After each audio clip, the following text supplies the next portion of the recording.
Selamat ya bagi KPM yang menerima duluan bantuan PKH dan program sembakonya.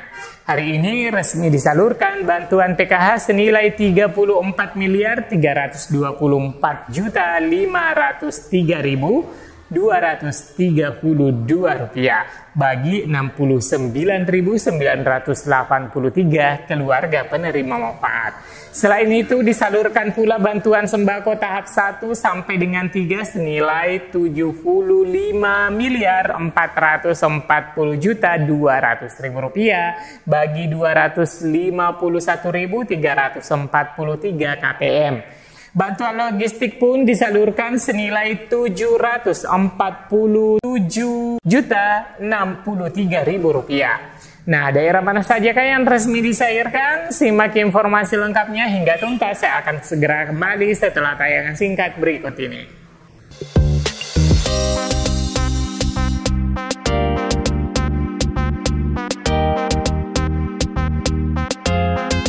Assalamualaikum warahmatullahi wabarakatuh. Halo semua, semoga bulan puasa memberikan berkah dan memberikan rasa damai dan kesejahteraan. Amin ya rabbal alamin. Nah teman-teman, topik kita kali ini yaitu hari ini resmi disalurkan bantuan PKH senilai 34.503.232 rupiah bagi 69.983 keluarga penerima manfaat atau KPM. Selain itu disalurkan pula bantuan sembako tahap 1 sampai dengan 3 senilai 75.440.200.000 rupiah bagi 251.343 KPM.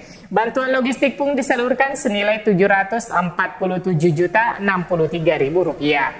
Nah, daerah mana sajakah yang mengawali pencairan bantuan sosial secara resmi? Silakan teman-teman simak sampai tuntas dan jangan di-skip agar tidak gagal paham dan gagal persepsi. Dan pastikan teman-teman telah subscribe channel Info Bansos agar selalu mendapatkan notifikasi bila mana ada info terbaru yang kami tayangkan.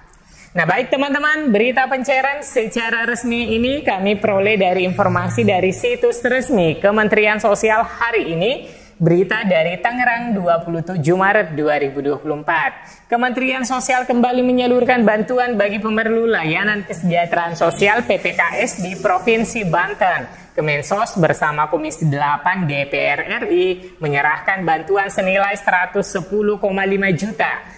Momen tersebut bertepatan dengan kunjungan kerja spesifik Komisi 8 DPR RI pada reses masa persidangan 4 tahun 2024 di Pendopo Bupati Tangerang, Selasa 26 Maret 2024. Tak hanya bantuan program sembako saja yang disalurkan ya teman-teman, namun terdapat 4 program Kementerian Sosial yang juga dilaksanakan di Kabupaten Tangerang, yaitu program Keluarga Harapan, kemudian program sembako, kemudian bantuan logistik dan serta atensi disabilitas. Nah, keempatnya saat ini sedang disalurkan sebagaimana dilaksanakan di seluruh wilayah Indonesia. Kata PLT Direktur Anak Direktorat Rehabilitasi Sosial Anak Nova Duyanto Sule. Untuk alokasi bantuan di Kabupaten Tangerang, bantuan yang disalurkan terdiri dari bantuan PKH senilai 34.524.503.232 rupiah bagi 69.983 keluarga penerima manfaat atau KPM. Selain itu juga disalurkan pula bantuan sembako tahap 1 sampai dengan 3 senilai 75.440.200.000 rupiah bagi 251.343 KPM. Bantuan logistik pun disalurkan senilai 747.063 rupiah.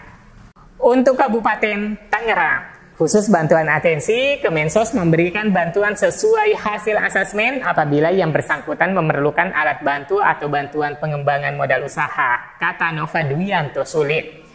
Bantuan dari Kemensos selain untuk memenuhi kebutuhan dasar juga untuk pemberdayaan kelompok rentan seperti lansia dan disabilitas. Hal itu dimaksudkan agar PPKS tetap produktif hingga akhirnya dapat mandiri sekaligus mengentaskan kemiskinan di Indonesia. Skema keberlanjutan ekonomi bagi PPKS tersebut mendapat dukungan dari Komisi 8 DPR RI sebagai mitra Kemensos. Kami melihat Kemensos memiliki peran sangat penting yang dapat membantu menyelesaikan persoalan dan mengurangi kemiskinan ekstrim di Indonesia. Saya berharap besarnya bantuan Kemensos untuk Kabupaten Tangerang juga disertai dengan pemberdayaan potensi masyarakat. Ujar Wakil Ketua Komisi 8 DPR RI TB Aceh Hasan Sazili. Sejalan dengan ungkapan Aceh Hasan, data Badan Pusat Statistik menunjukkan bahwa angka kemiskinan di Kabupaten Tangerang turun dari 9,2% menjadi 6,9%. Komisi 8 DPR RI menekankan bahwa pemutakhiran data penerima bantuan harus terus dilakukan agar bantuan yang diberikan ke masyarakat tepat sasaran. Tentunya hal ini membutuhkan sinergi antara pemerintah pusat dan daerah. Harus terpadu antara pemerintah pusat dan pemerintah daerah dalam menangani masalah kesejahteraan sosial, lanjut Aceh Hasan. Saat ditanya mengenai harapan ke depan, Aceh Hasan mengatakan bantuan yang sifatnya pemenuhan kebutuhan dasar dapat digunakan sebaik-baiknya. Sedangkan bantuan yang sifatnya pemberdayaan ekonomi bisa mendorong pemulihan ekonomi dan pemberdayaan masyarakat. Dengan demikian ada kesinambungan masyarakat dalam memenuhi kebutuhan ekonominya, kata Aceh. Bantuan dirasakan manfaatnya oleh para penerima. Bambang Setiono, 67 tahun, salah satu penerima bantuan atensi berupa alat bantu dengar, mengaku senang atas bantuan yang diterimanya. Lebih terbantu dalam mendengar dan kini dapat melanjutkan kegiatan sehari-hari, kata Bambang. Sehari-hari Bambang bekerja sebagai tukang bongkar rumah. Bambang yang mengalami gangguan pendengaran memiliki harapan agar pendengarannya menjadi lebih baik supaya bisa bekerja menghidupi keluarganya.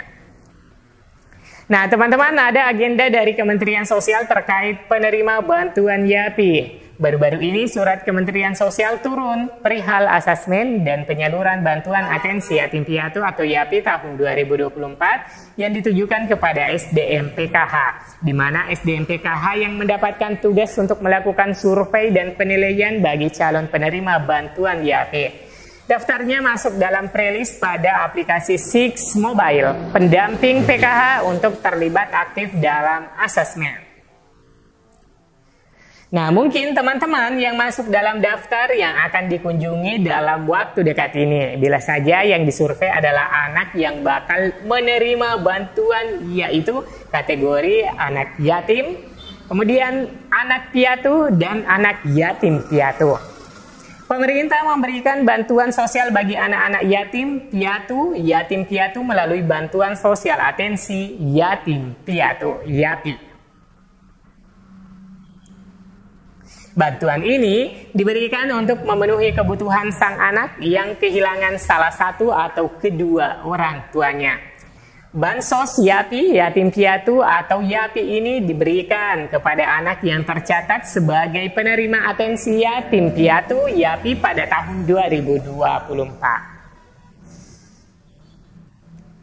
Baik teman-teman, saya cukupkan dulu informasinya sampai di sini. Semoga berita ini bermanfaat. Selamat menjalankan ibadah puasa Ramadan. Sampai jumpa di video selanjutnya. Wassalamualaikum warahmatullahi wabarakatuh.